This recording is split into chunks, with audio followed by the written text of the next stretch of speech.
ওই মেয়ে ছেলে জাহান্নামে যাবে যে মেয়ে ছেলে স্বামীর বিছানা ত্যাগ করে দিয়ে অন্য বিছানায় রাত কাটাবে, যে মেয়ে ছেলে স্বামীর পরিবারের সঙ্গে খারাপ আচরণ করে। 6 নাম্বারটা এবার শুনুন, ওই মেয়ে ছেলের প্রতি আল্লাহর গজব, ওই মেয়ে ছেলের প্রতি আল্লাহর গজব, যে মেয়ে ছেলে স্বামীকে বলে তোমার সঙ্গে বিয়ে হয়ে আমার জীবন নষ্ট হয়ে গেছে। অনেক মেয়ে ছেলে আছে বলে, দেখবেন তার স্বামীকে বলে আমার মতো মেয়ে বলে তুমি বেঁচে গেলে, অন্য কেউ হলে বুঝতে পারতে। অনেকে আবার বলে দেখবেন আমার মতো তোমার সঙ্গে বিয়ে হওয়ার আগে আমাকে কত মাস্টার ডাক্তার ইঞ্জিনিয়ার প্রফেসর দেখতে এসেছিল, আমার বাপ ভালো মানুষ বলে সেখানে বিয়ে না দিয়ে তোমার সঙ্গে বিয়ে দিয়ে আমার জীবন শেষ করে দিয়েছে। জন্ম মৃত্যু বিবাহ সবই আল্লাহর হাত, ঠিক না বেঠিক? শুনে নিন, মায়ের পেটে যখন বাচ্চা আসা 50,000 বছর আগে আপনার তকদিরে লেখা আছে আপনি কি কি পৃথিবীতে খাবেন, কতদিন পৃথিবীতে বাঁচবেন, কবে কোথায় কিভাবে মরবেন, সব তকদিরে লেখা আছে। কোথায় আছেন আপনি? আপনার স্বামীটাকে অস্বীকার করছেন। হ্যাঁ, আপনার আত্মাকে আল্লাহ পাক জিজ্ঞাসা করেছিল তুই কোন ছেলে হলে তোর পছন্দ বল, আপনি ওইটাকে পছন্দ করেছিলেন, এখন অস্বীকার করছেন। বাড়ি থেকে ভাববেন এর অনেক আলোচনা, তকদিরের আলোচনা না বাবা, খুব দীর্ঘ আলোচনা, ওদিকে আমি যাচ্ছি না, জাস্ট আপনাদের বোঝার জন্য একটু বলে গেলাম। এই জন্য এই 6 শ্রেণীর মেয়ে ছেলে জাহান্নামী হবে। আমার মা বোনদের বলে যাচ্ছি, খবরদার স্বামীকে মূল্যায়ন করতে শেখুন, স্বামীকে মূল্যায়ন করতে শেখুন। এবার স্বামীদেরও দায়িত্ব, বাচ্চারা ওদিক যা, আসলে কি জানেন, চলেন বাবা দরুদ শরীফ আল্লাহুম্মা সাল্লি আলা, শেষ করে দেবো, চিন্তা নেই, আর কয়েক মিনিটের মধ্যেই শেষ হয়ে যাবে, চিন্তা নেই। একটু আগে আসেন বাবা, যে যেখানে আছেন ভেতরে ঢুকে পড়ুন।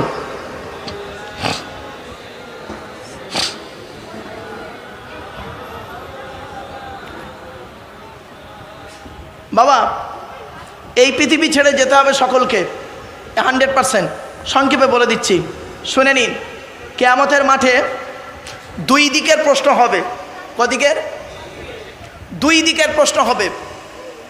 1 নাম্বার প্রশ্ন হবে আল্লাহর তরফ থেকে প্রশ্ন, আর দ্বিতীয় প্রশ্ন হবে বান্দার তরফ থেকে প্রশ্ন। এখানে যত মানুষ আমরা বসে আছি আল্লাহর তরফের প্রশ্নে মোটামুটি পাশ করে যাব। আল্লাহর তরফের প্রশ্ন কি হবে? আল্লাহ বলবে তুই ঈমান এনেছিলিস আমার উপরে? তা আপনি বলবেন হ্যাঁ। আল্লাহ বলবেন তুই নামাজ পড়েছিলিস? আপনি বলবেন মাঝে মাঝে পড়েছি, মাঝে মাঝে পড়িনি, আল্লাহ তুমি মাফ করে দাও। আল্লাহ বলবেন তুই রোজা রেখেছিলিস? আমি কি বলবো? আল্লাহ মাঝে মাঝে করেছি, মাঝে মাঝে ভেঙে দিয়েছি, আল্লাহ মাফ করে দাও। আল্লাহ বলবেন তুই জাকাত দিয়েছিলিস? আমি কি বলবো? মাঝে মাঝে করেছি, মাঝে মাঝে দিইনি, ইত্যাদি ইত্যাদি, পয়সা খরচ হয়ে যাবার ভয়ে দিইনি। তা আল্লাহ সেদিন যদি ইচ্ছা করলে মাফ করলে করতে পারেন, কারণ আল্লাহ নিজেই বলেছেন ইন্নাল্লাহা লা ইয়াগফিরু আন ইউশরাকা বিহি ওয়া ইয়াগফিরু মা দুনা যালিকা লিমান ইয়াশা। শিরককারীর গুনাহ আমি আল্লাহ মাফ করব না, আর অন্য গুনাহ ইচ্ছা করলে আমি আল্লাহ মাফ করলে করতে পারি। তো রহমানুর রহিম সেদিন যদি মাফ করেন, আল্লাহর তরফের প্রশ্ন আমরা মোটামুটি পাশ করে যাব। ধরা পড়বেন এখানে আমরা যারা আছি বান্দার তরফের প্রশ্ন। বান্দার তরফের 10 রকম প্রশ্ন হবে। করকম? দেখি আজ বাড়িতে গিয়ে বালিশে মাথা দিয়ে এই 10 রকম প্রশ্নের উত্তর খুঁজে বের করবেন। যদি উত্তরগুলো খুঁজে পান, কাল সকালবেলা উঠে বলবেন, কাল সকালবেলা উঠে বুক চাপড়ে বলবেন ইনশাল্লাহ আমি জান্নাতি জান্নাতি জান্নাতি বলবেন, কাল সকালে বলবেন, বলে গেলাম। আর যদি উত্তর না পান চেষ্টা করুন। 10 রকমের প্রশ্ন হবে বান্দার তরফ থেকে। কি কি শুনে নিন। 1 নাম্বার, বান্দার তরফ থেকে আল্লাহর প্রশ্ন হবে স্বামী হিসাবে কতটা দায়িত্ব পালন করেছিলে। কি কি? স্বামী হিসাবে পৃথিবীতে কতটা দায়িত্ব পালন করেছো। আল্লাহর নবী বলেছেন এই স্বামীরা তোমরা তোমাদের স্ত্রীদের জীবনে 17টা শিক্ষা দান করিও। কটা? তা বউকে কটা শিক্ষা দিয়েছেন? একটাও তো দেননি। দয়া করে একটু শুনে যান অন্তত। 1 নম্বরে নবী বললেন এই স্বামীরা তোমরা তোমাদের স্ত্রীদেরকে এই শিক্ষা দেবে আসসালামু কাবলাল কালাম, কথা বলার আগে সালাম দেবে। স্বামী স্ত্রী সালাম দেওয়া নেওয়া করবে, আল্লাহর রহমত মহব্বত ভালোবাসা আল্লাহ বাড়িয়ে দেবে। বইয়ের সঙ্গে সালাম দেওয়া অভ্যাস আছে তো? হয়েছে। 2 নাম্বার হলো নবীজি বললেন এই স্বামীরা, তোমরা তোমাদের স্ত্রীদেরকে এই শিক্ষা দেবে, তারা যেন কোনোদিন কাবা শরীফের দিকে মুখ করে কোনোদিন থুতু যেন না ফেলে। 3 নম্বরে হলো তোমরা তোমাদের স্ত্রীদেরকে এই শিক্ষা দেবে, তারা যেন কোনোদিন কাবা শরীফের দিকে মুখ করে কোনোদিন পেশাব পায়খানা যেন না ফেরে। 4 নম্বরে বলা হলো তোমরা তোমাদের স্ত্রীদেরকে এই শিক্ষা দেবে, তারা কোনোদিন কাবা শরীফের দিকে পেছন ফিরে যেন পেশাব পায়খানা যেন না ফেরে। 5 নম্বরে বলা হলো তোমরা তোমাদের স্ত্রীদেরকে এই শিক্ষা দেবে, তারা যেন কোনোদিন গোসলখানায় পেশাব যেন না ফেরে। কিছু বুঝতে পারছেন আমার ওয়াজ? 6 নম্বরে বলা হলো তোমরা তোমাদের স্ত্রীদেরকে এই শিক্ষা দেবে, তারা যেন কোনোদিন গোসলখানায় উলঙ্গ অবস্থায় গোসল যেন না করে। 7 নম্বরে বলা হলো তোমরা তোমাদের স্ত্রীদেরকে এই শিক্ষা দেবে, তারা যেন কোনোদিন হাতের চুড়ি, আপনারা কি বলেন, হাতের চুড়ি তারা যেন কোনোদিন দুটো ব্যবহার যেন না করে। এই শাহপুরের মা বোনেরা শুনে নিন, এক হাতে একটা চুড়ি পরবেন, এক হাতে দুটো চুড়ি পরা নিষেধ নিষেধ নিষেধ। নবীজি বলেছেন, আমি বলিনি। আল্লাহর নবী যখন এই হাদিসটি বললেন তোমরা তোমাদের স্ত্রীদেরকে এই শিক্ষা দেবে, তারা যেন এক হাতে একটা চুড়ি পরে, হযরতে উমর রাদিয়াল্লাহু তাআলা আনহু নবীর বাম দিকে বসেছিলেন, উঠে দাঁড়িয়ে বললেন, ইয়া রাসূলুল্লাহ, আমার স্ত্রী যদি এক হাতে 2 বা 2 এর বেশি চুড়ি পরে ক্ষতিটাই কি? নবী বললেন, উমর শোনো, তোমার স্ত্রী যদি 2 বা 2 এর বেশি চুড়ি পরে, ওই স্ত্রীর চুড়ির ঝুনঝুনি আওয়াজটা পরপুরুষের জন্য হলো হারাম। কিছু বুঝতে পারছেন ওয়াজ? এরপরে নবীজি বললেন তোমরা তোমাদের স্ত্রীদেরকে এই শিক্ষা দেবে, তারা যেন কোনোদিন মাথার বালিশ, আপনারা কি বলেন, মাথার বালিশ তারা যেন কোনোদিন দুটো ব্যবহার যেন না করে। স্বামী একটা বালিশ, স্ত্রী একটা বালিশ, এইরকম আলাদা আলাদা বালিশে তারা যেন না ঘুমায়। বলে কিভাবে ঘুমাবো? আল্লাহর নবী বললেন, স্বামী স্ত্রী যখন ঘুমাবে একটি মাত্র লম্বা বালিশে মাথা রেখে ঘুমাবে। স্বামী স্ত্রী যদি এক বালিশে মাথা রেখে ঘুমায়, আল্লাহর রহমত, মহব্বত, ভালোবাসা আল্লাহ বাড়িয়ে দেবে। এই ওয়াজটা শোনার পরে অনেক মুরব্বী বাবাজি মনে মনে বলছে, ওরে মারুফ, 20 বছর আগে ওয়াজটা কেন করলি না? তোর চাচি আর শুতে নেই না। এমনি বললাম। চলেন এরপরে আসছি, শুনে নিন এসব বাবা, এইসব মজার হাদিসগুলো তো আপনারা পাবেন কোথায়? এরপরে নবীজি বলেছেন, এই স্বামীরা, স্বামী তার স্ত্রীর 3 জায়গায় চুমা দেবে। চুমা 3 জায়গায় চুমা দেওয়ার কথা হাদিসে আছে। আল্লাহ নবী বললেন 1 নম্বর হলো কুব্বালাতুল খাদ্দে। কুব্বালাতুল মানে চুমা, খাদ্দুন মানে গাল, কুব্বালাতুল খাদ্দে 1 নম্বর নবীজি বললেন স্বামী তার স্ত্রীর গালে চুমা দেবে। 2 নম্বর কুব্বালাতুল আইনাইনে, 2 চোখের মাঝখানে অর্থাৎ কপালে চুমা দেবে। 3 নম্বর কুব্বালাতুল ইয়াদে, হাতে চুমা দেবে। হাতের এই জায়গাটায় চুমা দিতে হয়। এ বোকারা বোঝে না, এই জায়গায় চুমা দেয়। এই জায়গাতে 19টা রগ আছে। কটা 19টা রগ আছে। দয়া, মায়া, মমতা, ভালোবাসা, ভক্তি, শ্রদ্ধা, সম্মান সব লুকিয়ে আছে। এই জায়গায় স্বামী যখন স্ত্রীর চুমা দেয়, মহব্বত, ভালোবাসা আল্লাহ বাড়িয়ে দেয়। জোরে বলুন সুবহানাল্লাহ। যা ভুল হয়েছে, আজকে সব কাজা আদায় করবে। যাও, এমনি বললাম বাবা, হাসির ছলে একটু কেন বললাম, গভীর রাতে তো একটু মাঝে মাঝে একটু হাসির ছলে কেন কথা বলি জানেন? মাইন্ডটা একটু ফ্রি করার জন্য। চলুন এগিয়ে যাচ্ছি। এরপরে নবীজি বললেন, এই স্বামীরা, তোমরা তোমাদের স্ত্রীদেরকে নামাজের শিক্ষা দেবে। তোমরা নিজেরাও নামাজ পড়বে, স্ত্রীকে নামাজের শিক্ষা দেবে। এরপরে নবীজি বললেন, এই স্বামীরা, তোমরা যেমন খাবে স্ত্রীদের তেমন খাওয়াবে, তোমরা যেমন পড়বে স্ত্রীদের তেমন পড়াবে। এরপরে নবী বললেন, এই স্বামীরা, তোমরা কি করবে? তোমাদের স্ত্রীদের হাতের কাজের সহযোগিতা করবে। আল্লাহর নবী তার স্ত্রীদের 3টে কাজ করে দিতেন। কটা 3টে কাজ করে দিতেন। কি কি শুনে নিন। আম্মা জান আয়েশা বর্ণনা করছেন, আল্লাহর নবী বাড়িতে 3টে কাজ করতেন প্রায় সময়। 1 নম্বর নবীজি করতেন কি, কুয়া থেকে পানি তুলে আমার থালা বাসনগুলো মাঝে মাঝে মেজে দিতেন। জোরে বলুন সুবহানাল্লাহ। আপনি যদি আপনার স্ত্রীর থালা বাসন একদিন মেজে দেন, আপনাকে মনে হবে কি বইয়ের চাকর? ছি ছি ছি ছি ছি। যারা এইসব মনে করে তাদের মতো নিকৃষ্ট লোক পৃথিবীতে নেই।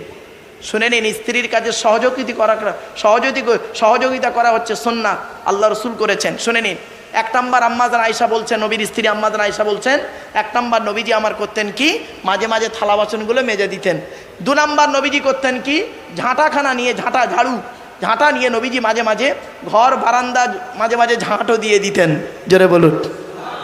3 নাম্বার, অনেক সময় আমার রান্না কমপ্লিট হতো না, ইনকমপ্লিট থাকতো, নবীজি মাঝে মাঝে করতেন কি, আমার সঙ্গে রান্নার কাজে সহযোগিতা করতেন, জোরে বলুন সুবহানাল্লাহ। এরপরে নবীজি বলেছেন, শোনো, তোমরা তোমাদের স্ত্রীদেরকে নিয়ে মাঝে মাঝে বেড়াতে বেরোবে, চিড়িয়াখানা, ভিক্টোরিয়া, জাদুঘর, তারামণ্ডল। নিজের বউটা নিয়ে বেড়াতে যাবেন, অন্যের বউ নিয়ে যান কেন?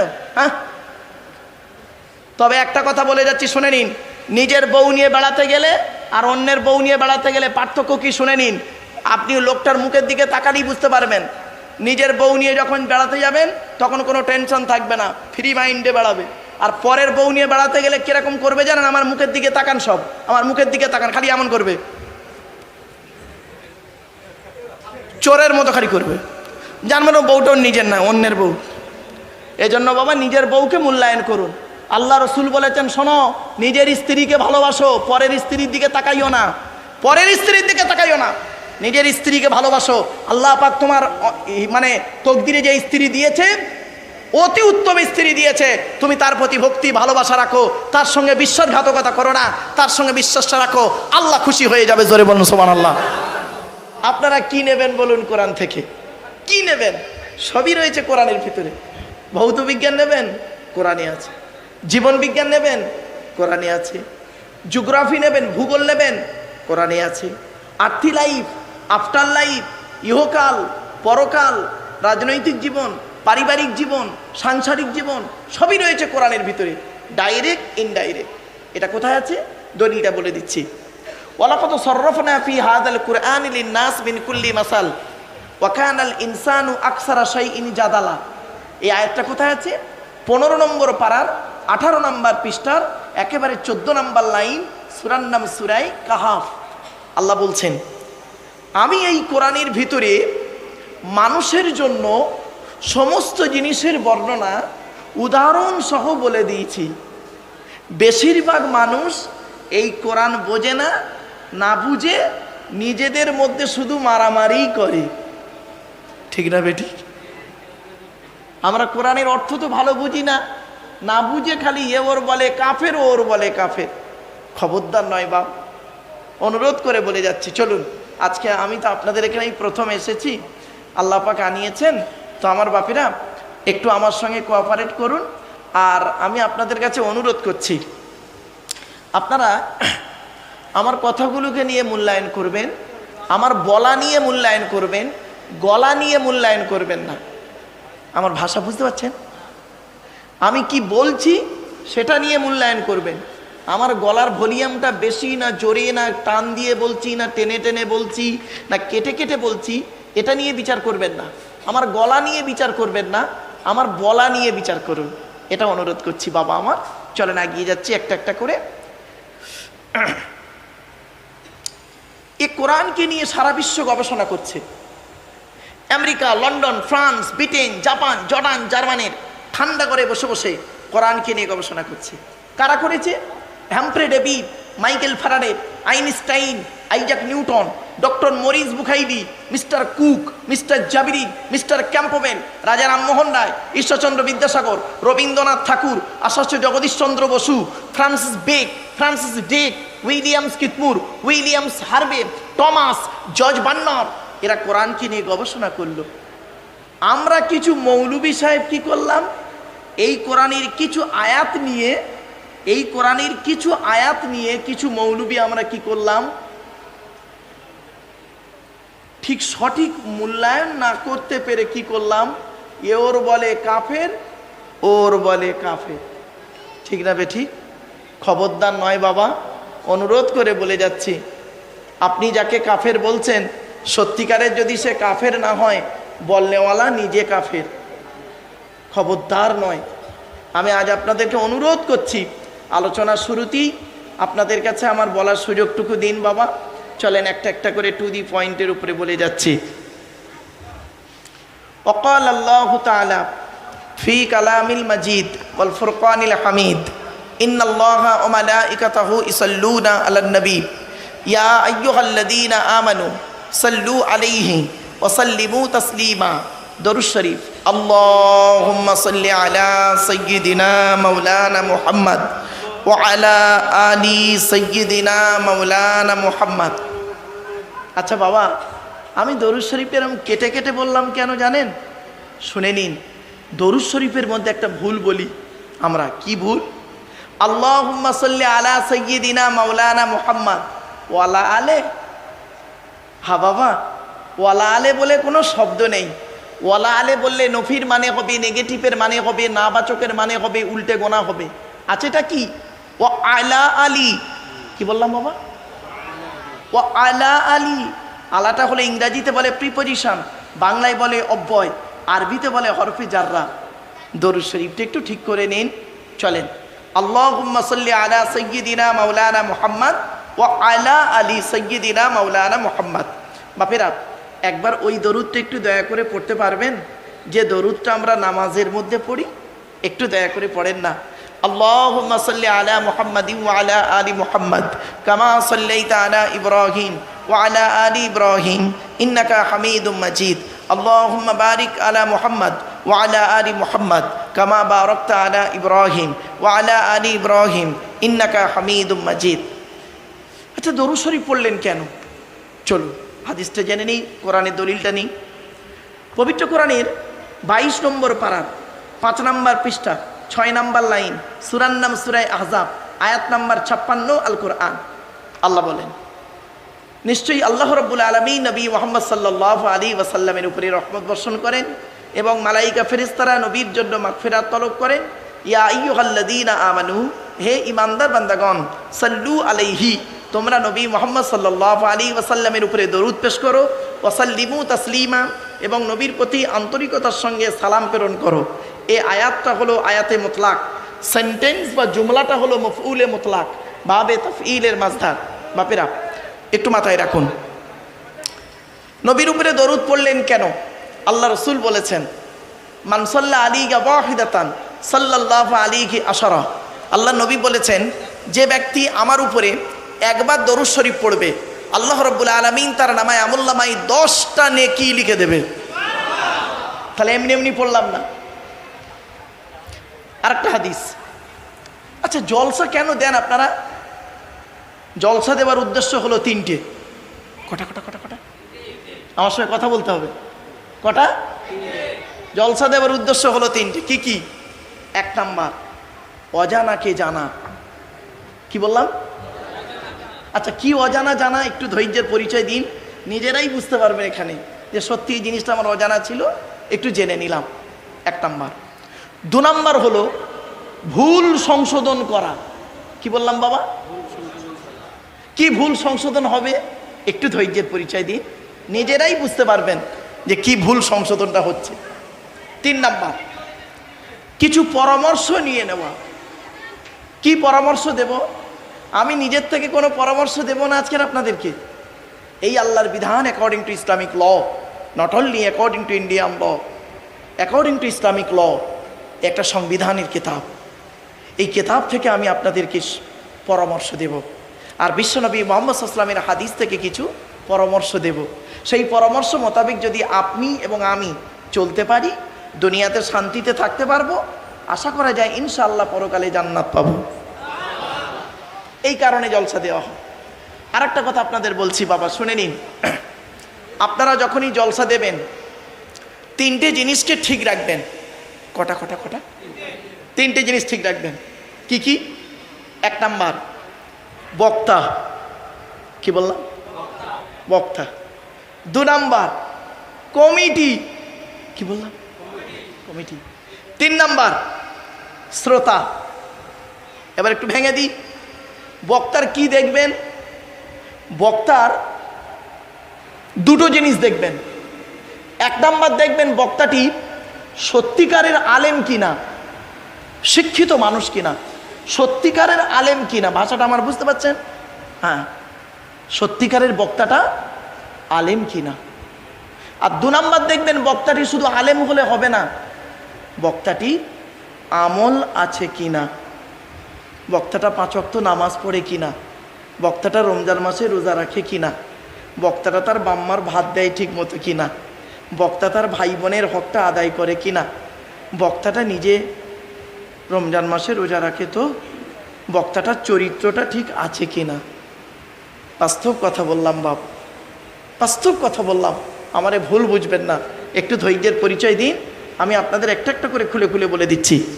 1 নাম্বার হলো বক্তা, 2 নাম্বার হলো কমিটি। জলসা কমিটি আলাদা, মসজিদ এটা মসজিদ তো বাবা আমি নামাজ পড়লাম যেটা, আচ্ছা মসজিদ কমিটি আলাদা। জলসা কমিটি হতে গেলে কমসে কম বাবা, কমসে কম 3টে গুণ থাকা দরকার। কটা কটা কটা? 3টে গুণ থাকা দরকার। কি কি? 1 নাম্বার সৎ হতে হবে। কি বললাম? আচ্ছা সৎ কোন লোকটাকে বলে বলুন তো দেখি, আপনাদের মনে কোন লোকটাকে সৎ বলে?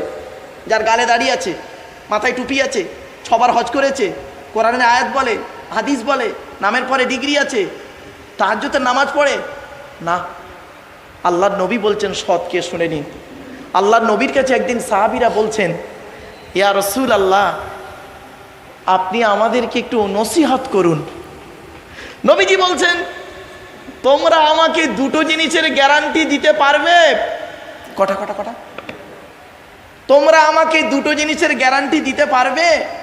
পেছন থেকে একজন সাহাবী বলছেন, ইয়া রাসূলুল্লাহ আমরা যদি আপনাকে 2টো জিনিসের গ্যারান্টি দিই, বিনিময়ে আপনি আমাদের কিছুর গ্যারান্টি দেবেন?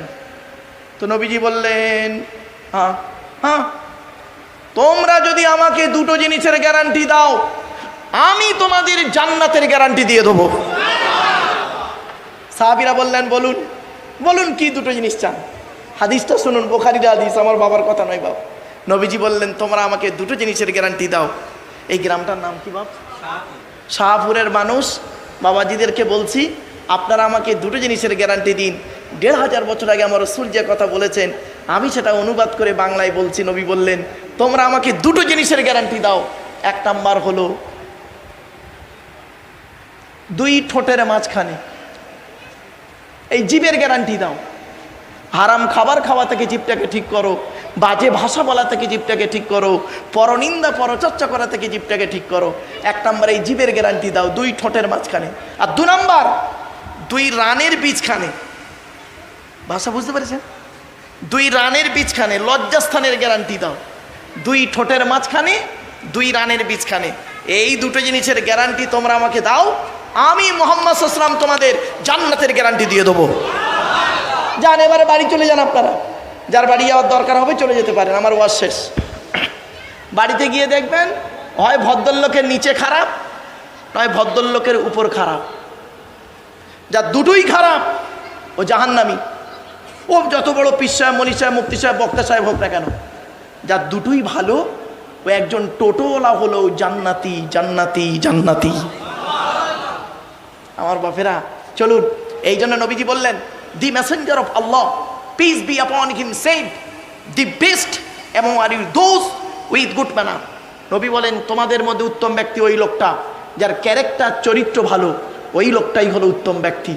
একজন উকিল, ব্যারিস্টার, মাস্টার, ডাক্তার, মোল্লা, মনি সাহেব, পীর সাহেব, দরবেশ সাহেব, আমির সাহেব, মুফতি সাহেবের যদি চরিত্র খারাপ হয়, আর একজন টোটোওয়ালার চরিত্র যদি ভালো হয়, ওই টোটোওয়ালাটাই হলো আল্লাহর কাছে প্রিয় ব্যক্তি।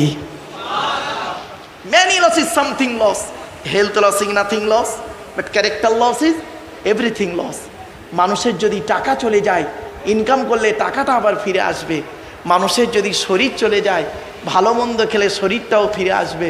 কিন্তু বন্ধু, মানুষের যদি চরিত্র চলে যায়, চরিত্র কিন্তু আর ফিরে আসবে না। তাই নবী বলেছিলেন, 2 ঠোঁটের মাঝখানে, 2 রানের বীজখানে। কিছু মনে পড়ছে আমার ওয়াজ বাবা? আমার কথা বুঝতে পারছেন আপনারা? ইনশাল্লাহ।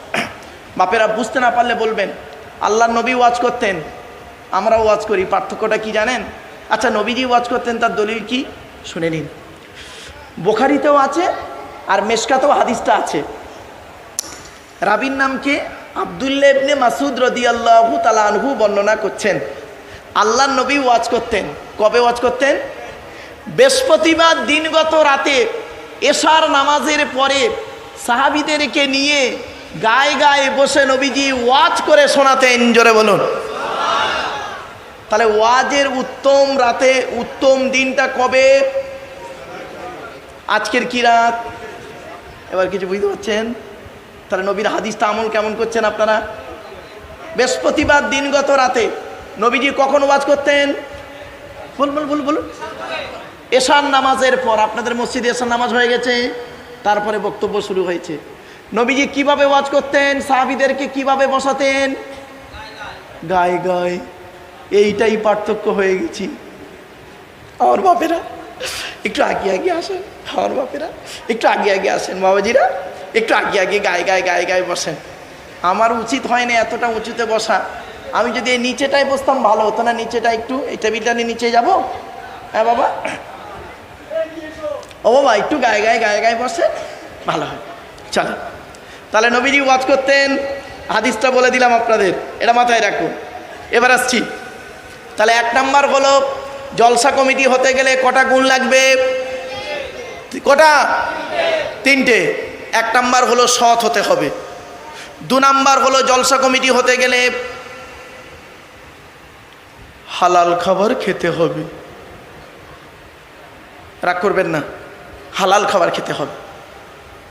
আর শুধু জলসা কমিটি খাবে আর বাকি লোকেরা কি হারাম খাবে? না, এ কোরআনই বলেছে আল্লাহ, ইয়া আইয়ুহান নাস, হে মানব জাতি, কুলু মিম্মা ফিল আরদি হালালান তাইয়্যিবা। 2 নম্বর পারা 4 নম্বর পৃষ্ঠার 8 নম্বর লাইন, সূরার নাম সূরা বাকারা। হে মানব জাতি, আমার দেওয়া হালাল রিজিকগুলো তোমরা ভক্ষণ করো। ওয়ালা তাত্তাবিউ খুতুবাতিশ শয়তান, শয়তানের পথকে অনুসরণ করিও না। ইন্নাহু লাকুম আদুউম মুবিন, শয়তান হলো তোমাদের প্রকাশ্য দুশমন। চলো, তাহলে শুধু মানব জাতির মধ্যে আবার ইমানদাররা বাদ যাবে কেন? আল্লাহ পাক নিচের আয়াতে বলে দিচ্ছে, ইয়া আইয়ুহাল্লাযীনা আমানু কুলু মিম্মা ফিল আরদি হালালান তাইয়্যিবা। আল্লাহ পাক বলছেন, কুলু মিন তাইয়্যিবাতি মা রাযাকনাকুম ওয়াশকুরু লিল্লাহি ইন কুনতুম ইয়্যাহু তা'বুদুন। 2 নম্বর পারা 4 নম্বর পৃষ্ঠা 14 নম্বর লাইন, সূরার নাম সূরা বাকারা। হে ইমানদার বান্দাগণ, আমার দেওয়া হালাল রিজিকগুলো তোমরা ভক্ষণ করো। তাহলে 1 নাম্বার হলো কি বাবা? জলসা কমিটি হতে গেলে সৎ হতে হবে। 2 নাম্বার হলো হালাল খাবার খেতে হবে। 3 নাম্বারটা খুব ইম্পর্টেন্ট, জলসা কমিটি হতে গেলে বাবা 5 ওয়াক্ত নামাজি হতে হবে। ও বাবা, আজকে জলসায় মানুষের আগ্রহ কমে গেছে কেন জানেন? জলসা কমিটি অনেক ভাই আছেন যারা 5 ওয়াক্ত নামাজ পড়ে না। ভুল বললাম না? আমার জলসা কমিটি ভাইদেরকে আমি অনুরোধ করছি, নামাজ পড়ুন। নামাজ কারোর জন্য মাপ নাই, কারোর জন্য মাপ নাই, বিশেষ ব্যক্তি বিশেষ কারণ ছাড়া। চলুন এগিয়ে যাচ্ছি। এবার আসছি মসজিদ কমিটি। মসজিদ কমিটি যাকে তাকে করবেন না, গোনা হবে, বলে দিচ্ছি। এই কোরআনে আল্লাহ বলে দিয়েছে মসজিদ কমিটি কে হবে, এই কোরআনে আছে। মসজিদ কমিটি যাকে তাকে করবেন না। শুনে নিন, আমি একটা ছোট্ট উদাহরণ দিচ্ছি, রাগ করবেন না কেউ। হ্যাঁ, আগে ক্ষমা চেয়ে নিচ্ছি বাবা। আপনাদের এই জুম্মা মসজিদে যদি কালকে জুম্মার দিনে কোনো মুসলিম যুবক ছেলে সাদা পায়জামা পাঞ্জাবি সাদা টুপি পরে মসজিদে জুম্মার নামাজ পড়তে উঠেছে, প্রচুর পরিমাণ বাংলা মদ খেয়ে, কি বাংলা মদ খেয়ে মসজিদে জুম্মার নামাজ পড়তে উঠেছে, আপনারা সর্বপ্রথম তাকে কি করবেন বলুন? কি করবেন? আরে বলুন না, বের করে দেবেন। ছেলেটি বের হতে না চাইলে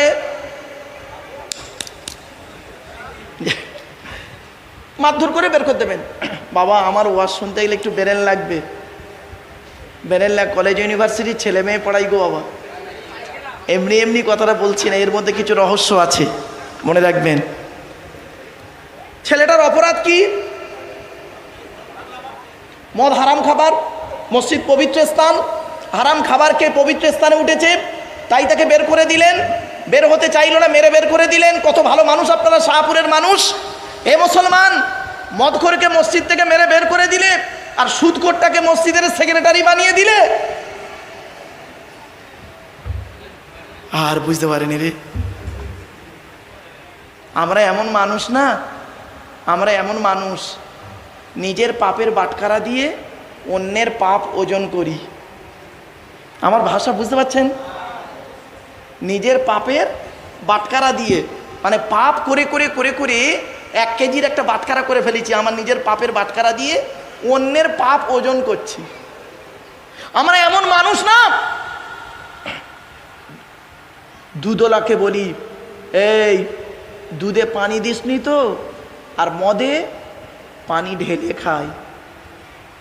আমরা এমন মানুষ না, দুধওয়ালা লোকের বাড়ি বাড়ি যায়, দুধ কিনে কেউ খেতে চায় না।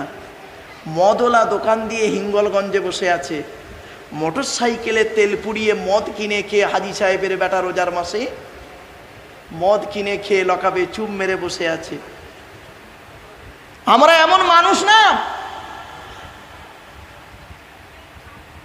100 টাকা চোরকে 100 টাকা চোরকে গাছে বেঁধে মারি, আর 1000 কোটি টাকা চোরকে স্টেজে তুলে ফুলের তোড়া দিয়ে তাকে সংবর্ধনা জানায়।